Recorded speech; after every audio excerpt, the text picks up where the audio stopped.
Hello there, I'm Suze Humphreys. I'm a mixed media artist and teacher, and today I'm going to show you a little design that I've created using Focit techniques.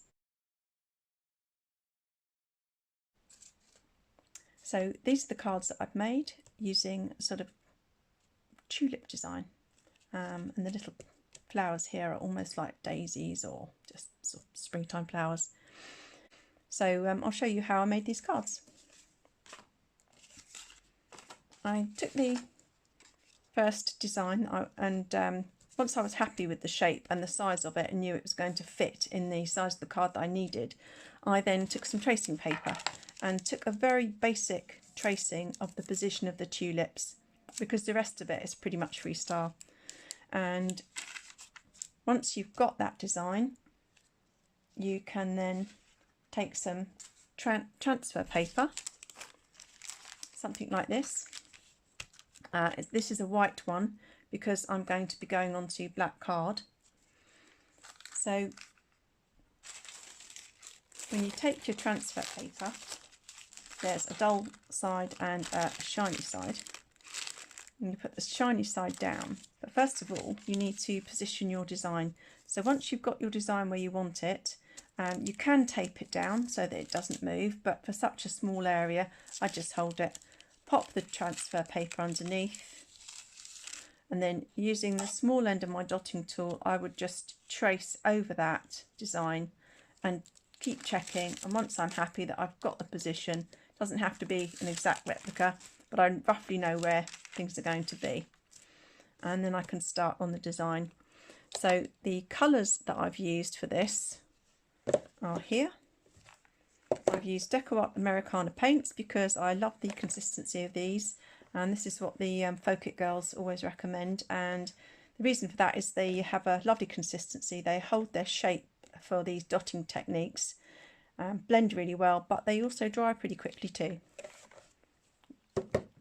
And the other essential element when I'm doing one of these designs is my glamour dust, just to add a little bit of sparkle. And of course the dotting tool.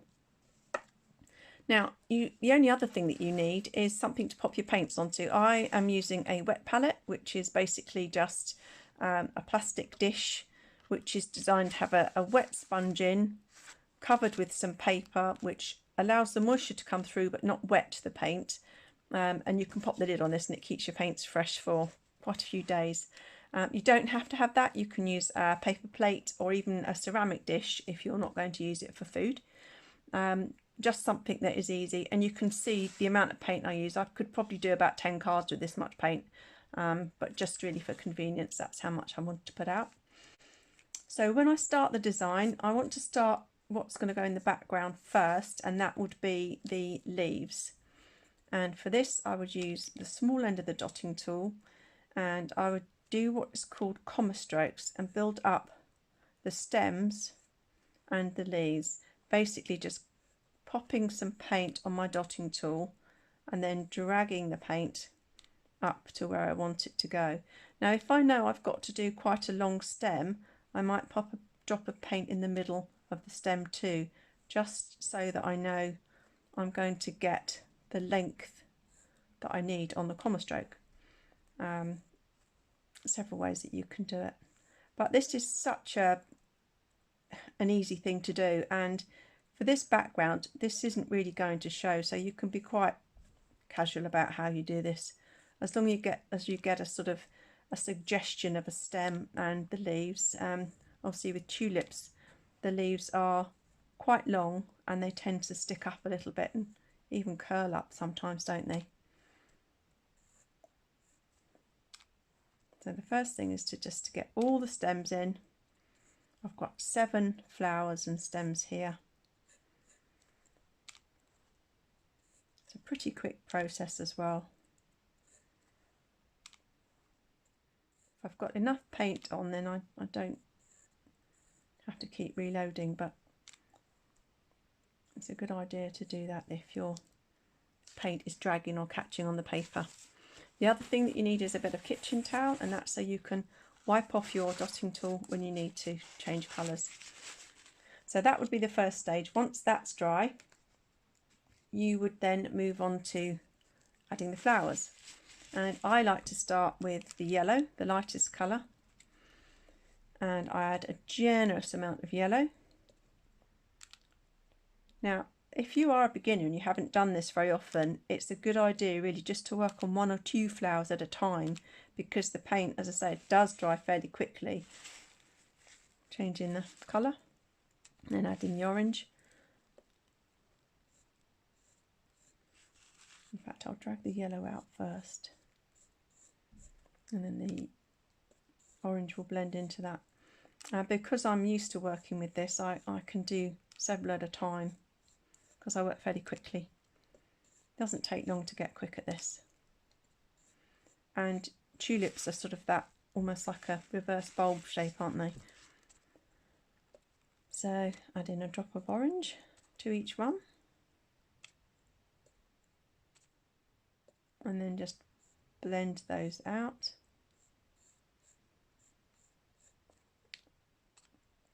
You just want to get that little hint of those beautiful tulips that that you see, which are a whole range of colours. And then the final colour is the red. So I'll just pick up a little bit of red and swipe it in.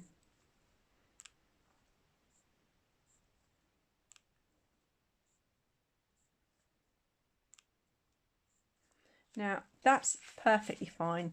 If you want to, you can blend it in a little more.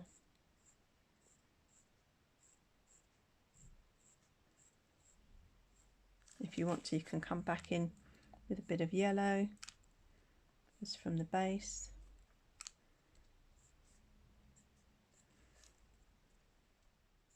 And just keep working on it until you're happy with those flowers. But as I say, don't be too worried about it. They are only meant to be a little bit of a suggestion of the flowers. It doesn't have to be identical. Now once you've got your flowers and your stems and they're all dry, then the next part is just to add in some of the white dots. Now at this point you can have a think about how you want these to look. Do you want just random dots, just white dots? If you do, then once you've finished adding the dots, you just add your glitter. Do you want to add in a little bit of yellow to make them look a bit more like daisies? In which case you would want the white to dry before you add the yellow. And if you want to go one step further, you can add in a little bit of red on top of the yellow. I tend to do that while the yellow is still wet, but you can do it when it's dry. So this is the point to decide how you want to layer up your plants, what you want your background to look like. And I'll leave those just in the corner there so you can perhaps see those a little better. Right, so I'm going to go in with the large end of the dotting tool, and the way that these dots work, it's a good idea if you can try and have the dotting tool fairly upright, so you get a lovely shape of dot. And the more upright your dotting tool is, the better your dotty circles will be. And what happens is, as you can probably see, as you use up the paint, the dots get smaller. You can decide here as well if you want to do a little bit of a spray effect where you just come up, or if you want to just do random dots. I quite like the spray effect. I think that's quite pretty.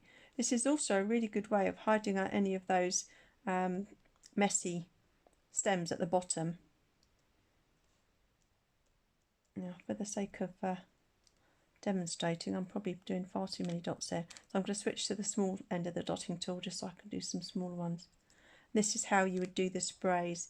You would just pop in and keep dotting until the paint runs out and the dots get really small. So at this point I would either then let that dry and add my yellow or red paint, or you could finish here, which is what I'm going to do today, just so the video isn't too long. And so the last step for me in painting this design would be to add on my glamour dust while the white paint is still wet. Just sprinkle it on, tap it off, and then hopefully you can see there's a bit of sparkle there. And then I'll tip that back into the pot once I'm done. So there you have it. This is your tulip spring flower design. Really quick, really simple. You use very little paint and they make really pretty cards. You can even just use them as gift tags if you want to. So I hope you've enjoyed that, and please do leave me any questions or comments if you want to. And I look forward to hopefully joining up with you again sometime. Thanks for watching. Bye.